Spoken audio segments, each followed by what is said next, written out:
வணக்கம் நண்பர்களே, நான் உங்கள் கிருஷ்ணகுமார், மண்பாண்ட கலைஞன். இன்றைக்கி குருவிகளின் கூடு, 2 வகையான குருவிகளின் கூடு எப்படி செய்கிறது அப்படின்னு பார்க்க போகிறோம். ஏற்கனவே நம்ம ஒரு வீடியோ பதிவிட்டிருக்கோம், குருவி கூடு களிமண்ணில் எப்படி செய்கிறது அப்படின்னு. இதில் ஒரு 2 வகையான குருவி கூடுகள் செய்கிறது எப்படின்னு பார்க்க போகிறோம். இதில் என்ன சிறப்பு அப்படின்னு பார்த்தீங்கன்னா, ஏற்கனவே நம்ம பதிவிட்ட வீடியோக்களில் பார்த்தீங்கன்னா அது அதிகப்படியாக இந்த கூடுகளில் லவ் பேர்ட்ஸ் போன்ற குருவிகளை வளர்த்துறதுக்கு அதிகப்படியாக விரும்பி வாங்கக்கூடிய ஒரு கூடு. ஆனால் இது பார்த்திங்கன்னா சிட்டுக்குருவிகளுக்காகவே ஸ்பெஷலாக வீடுகளில் வெளியில் அழகாகவும் தொங்க விடக்கூடிய ஒரு வகையில் இருக்கும். அதில் நீங்கள் தேவையான அளவு குச்சிகளை சொருகி வச்சுக்கலாம். அந்த மாதிரி வைக்கும்போது குருவிகள் அதில் உட்காரவும் நம்ம கூடுகளில் அது இளைப்பாறவும் அது சௌகரியமாக இருக்கும். பாருங்கள், தொடர்ந்து பாருங்கள், நம்ம வீடியோக்களை தொடர்ந்து பாருங்கள். தொடர்ந்து நிறைய பேர் நம்ம வீடியோக்களை பார்க்குறீங்க, சப்ஸ்கிரைப் பண்ணாமல் போகிறீங்க. சப்ஸ்கிரைப் பண்ணுங்கள், லைக் பண்ணுங்கள், ஷேர் பண்ணுங்கள். உங்களுடைய எண்ணங்களை கண்டிப்பாக கமெண்ட் பண்ணுங்கள்.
இதுவரை நமது வீடியோவை தொடர்ந்து பார்த்த அனைவர்களுக்கும் நன்றி.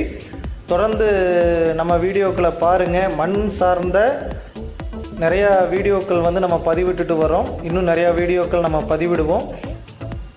முக்கியமாக சப்ஸ்கிரைப் பண்ணுங்கள், லைக் பண்ணுங்கள், ஷேர் பண்ணுங்கள். உங்களுடைய எண்ணங்களை கமெண்டாக பதிவிடுங்க.